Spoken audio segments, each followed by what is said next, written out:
Good morning, everyone, and welcome to another session of our Ed Talks series. It is my pleasure this morning to bring to you a very new and exciting episode with our guest of honor this morning, Miss Jennifer D. Klein. Welcome, Jennifer. Thank you so much, Andrea. It's a pleasure to be here. It's great to see you, and a warm welcome to all those schools and communities, educators, teachers, heads of school, of course, dear parents and students that are with us today, celebrating Miss Jennifer's recent accomplishment, her new book, The Landscape Model of Learning. We have the privilege to have an insights and a face-to-face interview with Miss Jennifer today. I am Andrea Ferrari, founder at Whole Schools International, and together with my partner, Gabriela Gonzalez Pacheco, we have created this innovative space to welcome conversations and inspire conversations around education during these changing and certainly challenging times. At Whole Schools, we do believe education is transforming, and for us, the pillars of well-being, of happiness, equity, and innovation are those that will sustain a change that is future-proof and that can face the challenges of the short and the long-term consequences. For that reason, we meet here in this space with educational experts and leaders who can guide our educational institutions and together co-create the landscape, the new landscape in education. And speaking of landscape, today we have an expert in landscaping and landscape models. Welcome, Ms. Jennifer Klein, CEO at Principled Learning Strategies, author, speaker, facilitator, and coach. Hot off the press, brings to us today a fresh copy of her recent book, The Landscape Model of Learning. Welcome, Ms. Jennifer D. Klein. What an honor to have you with us today. Thank you so much, Andrea. And I do want to make sure I say right at the beginning that this was not an individual effort. This book is the love child of many years of conversation and dialogue and work together with my incredible colleague, Capono Ciati, who brings a really, really important voice when it comes to culturally responsive education and Indigenous education. And this was a truly extraordinary partnership. So very important I mention him right away. Oh, most definitely. And we've had the good fortune to work with Capono Ciati on another occasion, a different episode altogether, where you've both guided our conversations. So it's excellent to recall and to name him and bring him to the forefront by your side, of course, and recognize this as your joint effort. Tell us a little more, Jennifer, what did inspire this book? What did inspire you to go down this journey? We know it's been a long one, very rewarding one. Yes. Tell us more. What's the life of the author, behind the scenes, how this came about? Well, what's interesting is Capono and I had been working together for several years before this book started to be born in our minds. We had been running workshops together for the People of Color Conference, which is an effort, a yearly conference put on by the National Association of Independent Schools in the United States, with a focus on equity and project-based learning and design thinking. And during one of our workshops, we found that an awful lot of teachers were talking about the goal being access for all students. And this was something that triggered me a little bit because I had been hearing so many organizations I considered to be very innovative using that same term of access.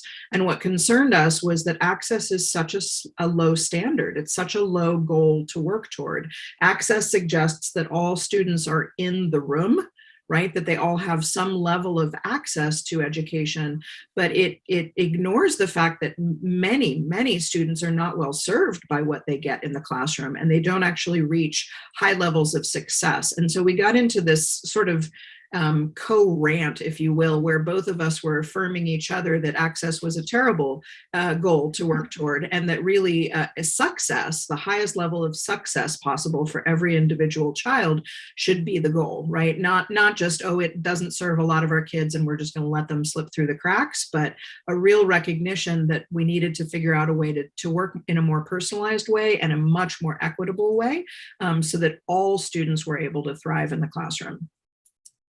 Of course, and I imagine that there's a very important undertaking for that work to begin, that starts with understanding who those students are, right, Jennifer? Understanding that each has their own starting point. Can you speak a little bit about that? I know that's delving into a little bit about the elements of your model, but Sure. tell us, because the student as the protagonist or as the starting point is something that you always take a lot of pride in mentioning and in noting. Absolutely. Well, the basic shift that we're trying to offer in this framework or this model, the landscape model, is a shift away from thinking of education as a factory production line, or thinking of education as a racetrack. We find that more often than not, it's actually the racetrack that makes a lot of sense to educators, though Sir Ken Robinson certainly made the image of the factory line very, very famous in his TED Talks as well. So that's a fairly familiar image as well. But when we think of education as happening on a racetrack, we have a lot of embedded assumptions, including this idea that all students would start in the same starting point, that they would end in the same ending point, and that there's this sort of feeling for the teacher as much as for the students of racing toward a finish line, which some students reach very easily and then just sit there and idle, and other students get stuck along the way and then feel stuck their entire education.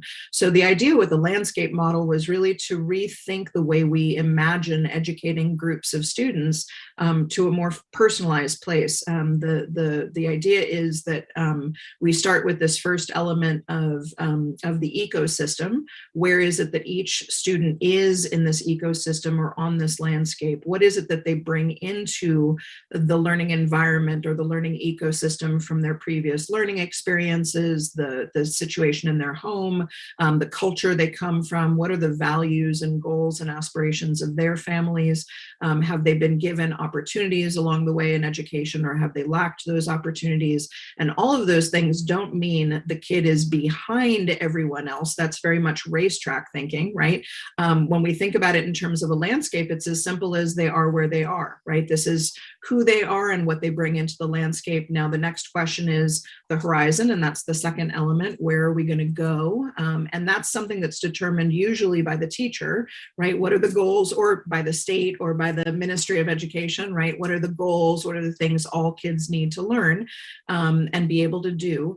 But in the landscape model, we're really encouraging a very personalized process where we're co-constructing goals with our students and identifying with their families even the horizon that they're trying to reach, really making sure that the any sort of implicit bias that the teacher might bring to the table is left aside, right? That we aren't impacting kids' aspirations and ideas, right? That's very interesting to me. How does one go about? You use the word a lot in your writing, deconstructing that bias. I mean, if we're all at a starting point, we have these different beliefs. You mentioned some of these factors underlying. What would be the advice there? Or how does one begin to do that work to eliminate or deconstruct the bias? I love that deconstruction that you mentioned. Well, back in the day, a decade ago, I was doing that work with teachers through a really wonderful article, and I'm going to forget the name of the author now, but the article was basically about deconstructing the backpack of privilege. And I'm not remembering her name offhand, but there are several pieces of work out there that can help teachers as much as students figure out where those biases lie. I think particularly for teachers, they're going to need some pretty explicit training so that they can start to recognize those biases. And we tell several stories in the book about the way the bias can impact. One of the most famous stories around is that of Dr. Mae Jemison, who ultimately became the first African-American astronaut to enter space in the world's history, but who in her kindergarten classroom announced that she wanted to be a scientist and was told, and this, little Black girl, right, told by her white teacher, no, you should really be a nurse. I think you mean you want to be a nurse. And Mae Jemison, even at 5, had the strength of character to put her hands on her hips and say, no, I actually mean scientist. But think about how many of those stories we never hear because the teacher says, no, sweetie, I think you mean nurse. And the child just accepts that as a lower bar to shoot for, right? So I think a lot of it has to do with really getting to know the students, getting to know their communities and their parents, their families, the values that they carry with them into the landscape so that we really are honoring who they are. And the other piece, I think, is student protagonism. I think that ends up being the core of everything. When kids have more voice along the way, those assumptions or presumptions have far less power. Of course. I love the word protagonism when you refer to it being student-centered based on their interests and what motivates them. Right. I think before I forget about that deconstruction bit and taking biases away, the most dangerous thing about all that is that it inevitably lowers the teacher's expectations coming in, right, of the students. And how dangerous is that? So I was wondering if you've come across a specific way that when you say that you want teachers to challenge students appropriately and to honor who they really are, is there a way that is there a starting point where teachers can use a diagnostic, or how is it that they begin to understand who the students really are and really be able to honor them? Yeah, well, so we actually provide, I think it's 11 strategies for understanding what the student brings into the ecosystem, another 9 strategies for plotting that horizon, right, and determining where it is that they're going, and then another 11, if I'm remembering correctly, that are for personalizing the pathway to get there, right? So the book is filled with strategies. There are a variety of different ways to do it. One of the most important is home visits, for example, really connecting with kids in their homes and seeing how they live and seeing how they've been brought up. I think that's one that we often skip over. That's really essential. But really, I mean, if we're creating space for kids to tell us, to share with us who they are and what they aspire to, I think that's the most important. Really the listening to them, being able to cultivate that willingness to hear them. And it's not just about them following their interests either. I think it's always important for me to clarify. In this book, we worked very hard to make sure that teachers who are working toward state or ministry defined standards can also reach those standards still, right? So it's not, the kid who wants to learn about dinosaurs goes and learns about dinosaurs, and the kid who wants to learn algebra learns algebra, right? We know that we still work and live in a system or systems around the world where there are very specific expectations of what the outcomes of education should look like. But let's also be clear that we have been working for over a century now in education on a pretty deep myth, and that is the myth of the well-rounded student. And it's something that we address in the book as well. In the myth of the well-rounded student, what we're suggesting all the time is that everyone needs the same foundational knowledge and skills, period, no matter what they're going to go into. And yet teachers and parents know, as well as students, of course, we know that the kid who's headed to Berklee School of Music to become a violinist, a professional violinist, actually does have a different profile and has a different set of needs than the student who's planning to go become an engineer. And so it's not that one is better than the other or one is more important than the other. It's that it's a different skill set. It's what Yang Zhao refers to as the jagged profile, right? This recognition that, yes, there are certain things that everybody should learn, but there are a lot of things that have to do with the talents and the passions of these young people and where they could go and where they want to go and where their families are hoping hoping they'll go in their lives, right? Mm. And with their education. So really being able to honor that and recognize that is at the heart of this. I really love the way that you talk about rather than erasing the differences between our students for the sake of standardizing, which is Right. what you were saying, you look to celebrate their uniqueness and honor their talents. So I find that just fascinating. And I think that we've seen a lot from what we've learned from the recent pandemic, that more and more we need to prioritize, personalize these more flexible models where we really speak to each child's needs and unique, respond to their unique talents. And I think that the landscape is really proposing such a change of scenery, correct? Absolutely, absolutely. And I will name one particular strategy. This strategy is not new. This has been around since the late 1970s, and that is the zone of proximal development. It's actually used a great deal in special education, but is rarely part of teacher training for people not going into special education.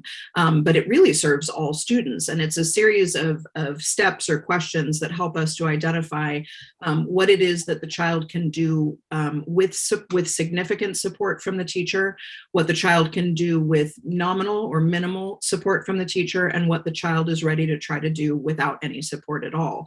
And when we're constantly doing checks on that, as well as there's a really wonderful strategy in the pathway section on that Capono put together on iterative curricular planning, and this series of questions or cycle of questions that have to do with where the kids are and what they need next, et cetera, right? I think when we use strategies like that, it's far less about, okay, we have the same goal for everyone, and much more a recognition, okay, if I have 40 students in the room, I probably need to have 5 or 6 different pathways with slightly different expectations or goals because of where students quite really are, right? And a lot of this too comes back to an asset mindset. I think that's worth mentioning, that students who feel behind on the racetrack often feel as though they're only being seen for their weaknesses. And that can really hurt their educational potential if they feel like everything that the adults ever see in them is just their worst and what they need to work on. I think that's particularly true right now with all this talk about learning loss during the pandemic. We really have to get to a place where we're looking for strengths, and we're working from and leveraging those strengths and talents to motivate growth in the areas where they're needed. So rather than seeing it as learning loss, being able to see that creative kid who's struggling with math as incredibly talented in something else and leveraging those talents to help him or her get better at math, that's what we're talking about. Of course, which brings me to this idea that you mentioned throughout the horizon element, which is, it talks about that disrupting that important fallacy in education, the idea that fair education ensures that the standards are exactly the same for everyone, right? Right. So speaking of these elements, you've mentioned a little bit the horizon, you've mentioned a little bit the ecosystem. Are there any other elements that we should be aware of? Absolutely. The third element is the pathway, and that is all about how we get to that horizon, right? The way that we are personalizing the experience. And what we recommend above all is the use of pedagogies like project-based learning, like design thinking, where there can be many different types of outcomes and where we can still embed our standards and make sure that everybody learns certain things, right? And learns certain knowledge or concepts, learns the how-tos, right? And can have developed certain skills that they need, but with that recognition that they might do it slightly differently, that they might get there slightly differently. And so I think that's really the beauty of this, right? Is that recognition that standardizing, of course, it's wonderful for efficiency, but as Ken Robinson and many others have said, humans just aren't that standard, right? We're all so incredibly different, and rather than sort of ignoring those differences, to really shift the thinking toward honoring the differences is actually a surprisingly radical thought, and terrifying, of course, for teachers with really large classrooms. So to be clear, we're not talking about 40 different pathways necessarily in a class of 40, but we are talking about finding ways to group students based on their affinities, based on their strengths and challenges, based on a variety of factors that would allow us to make sure that there are, at least in a class of 40, that there are at least 10 different possible pathways based on the things that will really motivate their growth and that speak to them. Well, coming from someone who is a product of project-based experiential education yourself, you must be, this is one of your passions because it's what drove you as a young learner. Mm-hmm. And then as a leader and an educator. Can you tell us a little bit about your own personal experiences and how that Sure. Was a big driver and motivator for the work that you're doing today? Absolutely. There's no question. I think in many ways, my parents made choices that probably felt, and I think I know that they felt really risky in the moment, right? I remember actually my father really struggling with the choice to send me to an experiential high school, and his incredible fear that I wouldn't get into college, that I wouldn't have, the transcript filled with A's and 100s and whatever to be able to get myself forward. But I'm a product of two school systems in particular. One is the school in Rose Valley, which is a wonderful, small, student-centered school outside of Philadelphia, that's been around since the late 1920s. That has been doing really beautiful, beautiful work, very, very student-centered work forever. And I was there from pre-K through second grade. And then 4th through 12th, I was in the open living system, which is a public system in Colorado, a public alternative school. And I'm deeply, deeply grateful, frankly, that my parents made the choices that they did. All of my education was really deeply experiential, project-based.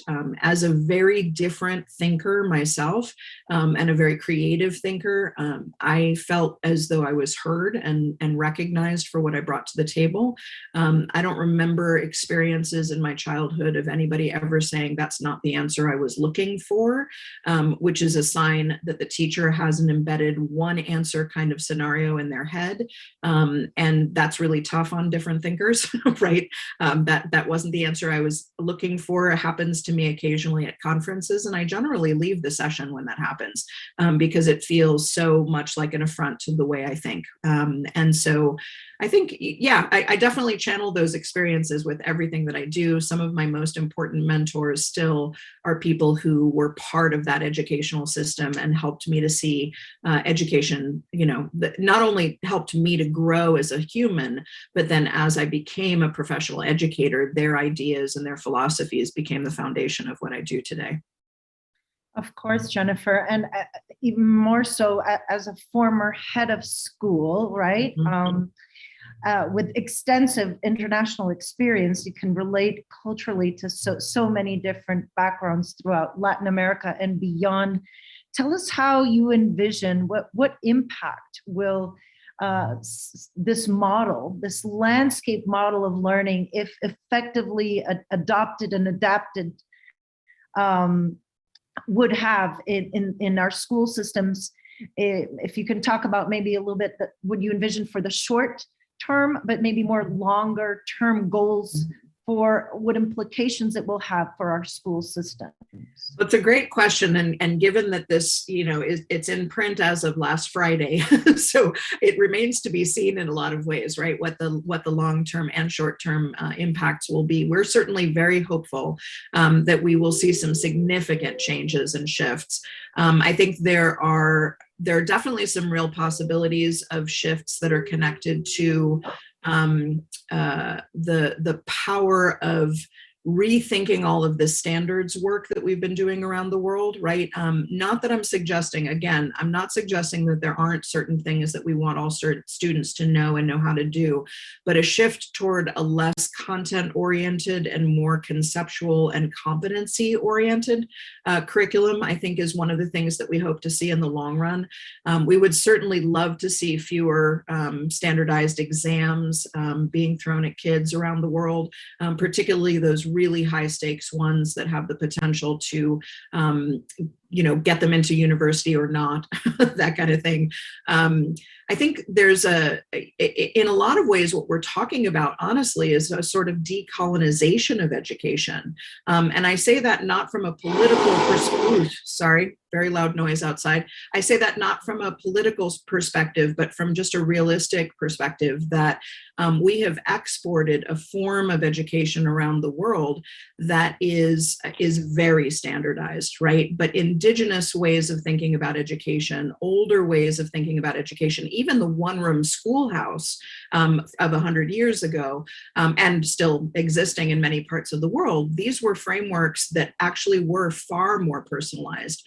So a lot of in several points in the book, especially in the last couple of chapters, we found ourselves connecting back rather than forward, right? And saying maybe what we really need to do is reconnect with something we used to do beautifully, which was to understand the neighborhood that kids come from, right? To really be in the culture of a place with kids and to do some really deep place-based learning that's less concerned with everybody having that same outcome. And I think we're actually starting to see that a little bit now too, right? That this new resurgence of trade schools around the world is a recognition that university is not the best next step for every single child, but we still have so much baggage connected to that.